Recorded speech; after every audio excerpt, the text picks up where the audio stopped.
400 سال اس نے اللہ کی عبادت کی, 1000 سال اس نے اللہ کی عبادت کی. صحابہ کرام پریشان ہو جایا کرتے تھے کہ ان کو تو 400 سال, 500 سال, 600 سال اور ہم کو 40 سال, 50 سال, 60 سال, یعنی ہم سے زیادہ 10 گنا زیادہ ان کو عمر مل رہی ہے. صحابہ کرام کی ایک فکر تھی, صحابہ کرام کی فکر تھی کہ وہ اتنی زیادہ عمر پا کر اللہ کی کتنی عبادت وہ کرنے والے ہوں گے, اور ہم کو اتنی کم عمر مل رہی ہے, ہم اتنی زیادہ عبادت کیسے کر پائیں گے کہ ہم ان کے برابر پہنچ جائیں یا ہم ان سے آگے پہنچ جائیں. صحابہ کی فکر, صحابہ کی سوچ ہمیشہ آخرت کو لے کر ہوا کرتی تھی کہ ہم آخرت میں کیسے کامیاب ہو جائیں, اللہ تبارک و تعالیٰ کے ہم پسندیدہ بندے کیسے بن جائیں, اللہ تبارک و تعالیٰ ہم سے کیسے راضی ہو جائے. ہم تو اللہ سے راضی ہیں, یہ اصل بات نہیں کہ ہم اللہ سے راضی ہو جائیں, اصل بات تو یہ کہ اللہ ہم سے راضی ہو جائے, جس سے اللہ تبارک و تعالیٰ نے صحابہ کرام کے تعلق سے یہی بات بتائی, رضی اللہ عنہم ورضوا عنہ, اللہ ان سے راضی ہو گئے, وہ اللہ سے راضی ہو گئے. یہ صحابہ کی ہمیشہ سوچ ہوا کرتی تھی کہ اللہ ہم سے راضی ہو جائے. اگر اللہ ہم سے راضی ہونا ہے تو ہمیں عبادتیں کرنا ہے, اللہ تبارک و تعالیٰ کے پسندیدہ اعمال کرنا ہے. اب صحابہ کرام یہی سوچ میں تھے تو اللہ تبارک و تعالیٰ نے اس قسم کی آیتیں نازل فرمائی کہ تم ایک رات عبادت کر لو, 1000 مہینوں کی عبادت کے برابر ثواب مل جائے گا. 80 پر 3 سال 4 مہینے عبادت کرنے کے برابر اللہ تبارک و تعالیٰ ہمیں ثواب دے گا اگر ہم ایک رات عبادت کریں گے. اللہ تبارک و تعالیٰ نے ہم کو عمر چھوٹی دی ہے, ہم کو وقت اللہ نے کم دیا ہے, لیکن یاد رکھو یہ اس امت کی فضیلت ہے, یہ اس امت کی خصوصیت ہے کہ اللہ تبارک و تعالیٰ نے اس امت کو وقت کم لیکن موقع زیادہ عنایت فرمائے ہیں. تھوڑی عبادت کرو, ثواب زیادہ پاؤ. ہم جانتے ہیں کہ ایک نیکی کریں گے اللہ 10 نیکیاں ہم کو دے گا, ایک نماز پڑھیں گے 10 نمازوں کا ثواب ملے گا. آپ جانتے ہیں کہ اللہ تبارک و تعالیٰ نے کیا کہا جب اللہ کے نبی معراج میں گئے تھے, جب 50 نمازیں فرض ہوئی, پھر کم ہوتے ہوتے 5 نمازیں ہو گئی. اللہ نے کہا کہ اے محمد صلی اللہ علیہ وسلم, تمہاری امت پڑھے گی 5 نمازیں لیکن میں ثواب دوں گا 50 نمازوں کے برابر.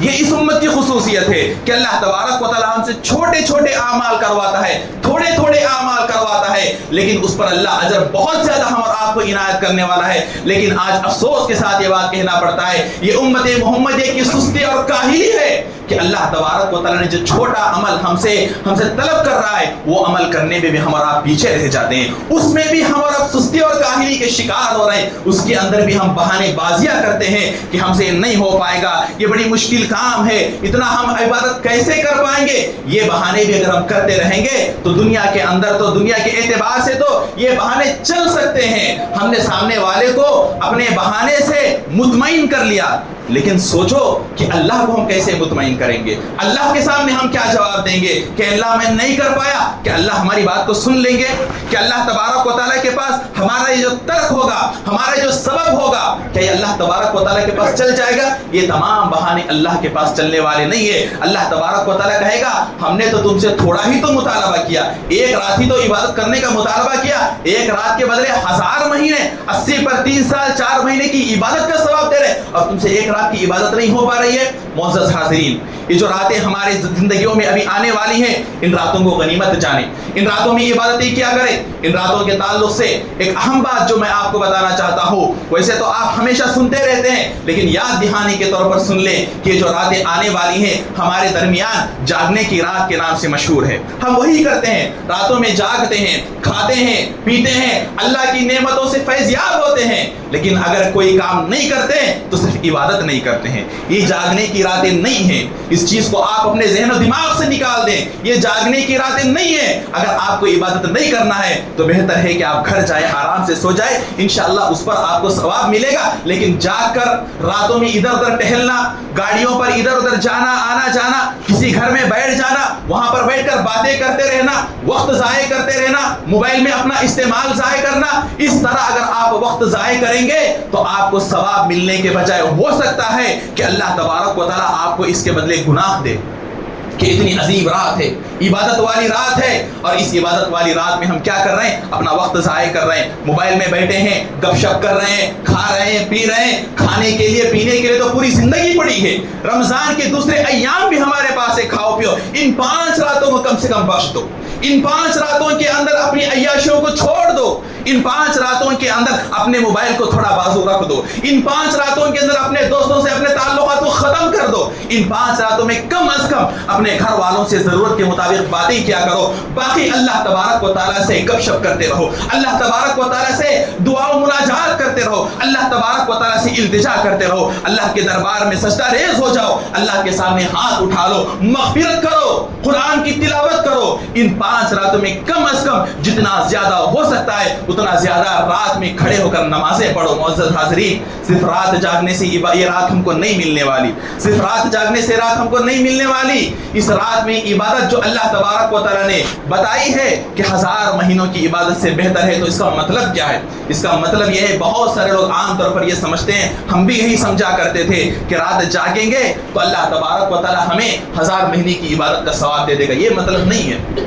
اس کا مطلب کیا ہے؟ اگر آپ نے مثال کے طور پر 21ویں رات سمجھیے کہ یہی لیلۃ القدر کی رات تھی، اگر اس رات آپ نے 2 رکعت تہجد کی نماز پڑھی، 1 پارہ آپ نے قرآن کی تلاوت کی، 10 روپیہ آپ نے صدقہ و خیرات کیا، اور سمجھو کہ یہی لیلۃ القدر کی رات تھی، تو آپ کو 1000 مہینے برابر 2 رکعت پڑھنے کا ثواب ملے گا، 1000 مہینے برابر 1 پارہ قرآن پڑھنے کا ثواب ملے گا، 1000 مہینے برابر 10 روپیہ صدقہ خیرات کرنے کا آپ کو ثواب ملے گا۔ تو آپ ان راتوں کے اندر اپنی ایک عادت بنا لیں کہ مجھے کم از کم ان 5 راتوں کے اندر مجھے تراویح نہیں چھوڑنی۔ اگر 5 راتوں بھی آپ نے تراویح کا اہتمام کیا، ان 5 راتوں میں کوئی نہ کوئی ایک رات لیلۃ القدر والی رات ہوگی، تو اگر آپ کو لیلۃ القدر والی رات مل گئی تو گویا کہ 1000 مہینے برابر روزانہ 8 رکعت یا جتنی رکعت آپ تراویح پڑھتے ہیں اتنی رکعت تراویح کا آپ کو ثواب ملے گا۔ آپ اپنی یہ عادت بنا لیں، جتنا آپ قرآن پڑھ سکتے ہیں، اگر کوئی تیزی کے ساتھ پڑھ سکتا ہے تو اپنا یہ معمول بنا لے کہ کم سے کم میں 2 سے 3 پارے ہر لیلۃ القدر میں، ہر تاخرات میں پڑھوں گا۔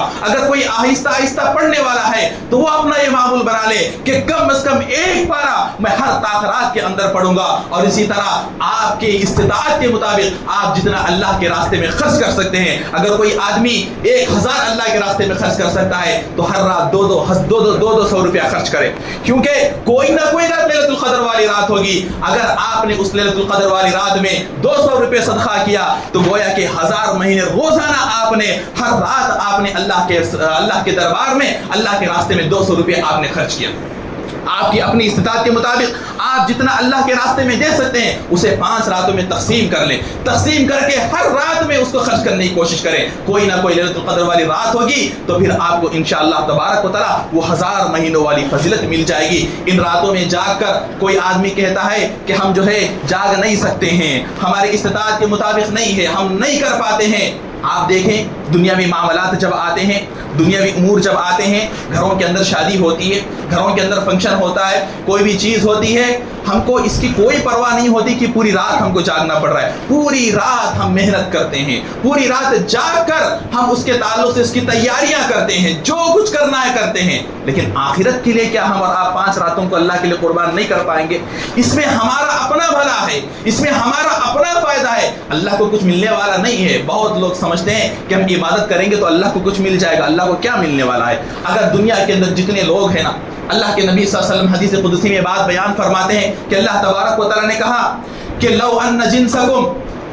انسکم و جنکم، اگر دنیا کے اندر جتنے انسان ہیں، دنیا کے اندر جتنے جن ہیں، تمام کے تمام شروع سے لے کر آدم علیہ السلام سے لے کر قیامت کے دن جو آخری انسان آنے والا ہے، قیامت کے قریب تک، قیامت کے دن تک جو آخری جن آنے والا ہے، تمام کے تمام لوگ مل کر اللہ کی عبادت کریں گے نا، پھر بھی اللہ تبارک و تعالیٰ کی عزت میں تھوڑا بھی اضافہ ہونے والا نہیں ہے، اللہ کی بادشاہت میں تھوڑا بھی اضافہ ہونے والا نہیں ہے۔ اسی طرح اگر تمام کے تمام لوگ اللہ تبارک و تعالیٰ کے نافرمان بن جائے، دنیا کے اندر سب سے بڑا جو کافر ہے، سب سے بڑا فاسق جو آدمی ہے، اس کے مانند بن جائے، تمام کے تمام لوگ اللہ کے منکر بن جائیں، پھر بھی اللہ کی عزت میں تھوڑی بھی کمی آنے والی نہیں ہے، اللہ کی بادشاہت میں تھوڑی بھی کمی آنے والی نہیں ہے۔ یہ تمام عبادتیں ہم اور آپ کر رہے ہیں نا، اس کا فائدہ خود ہم کو ہونے والا ہے، یہ ہماری اپنی بھلائی کا کام ہے، اس سے ہمیں فائدہ ہونے والا ہے۔ آخرت کے دن ہم اللہ تبارک و تعالیٰ کے دربار میں کامیاب ہوں گے، آخرت کے دن ہم اور آپ کو جنت ملے گی۔ حاضرین، ان راتوں کے اندر عام طور پر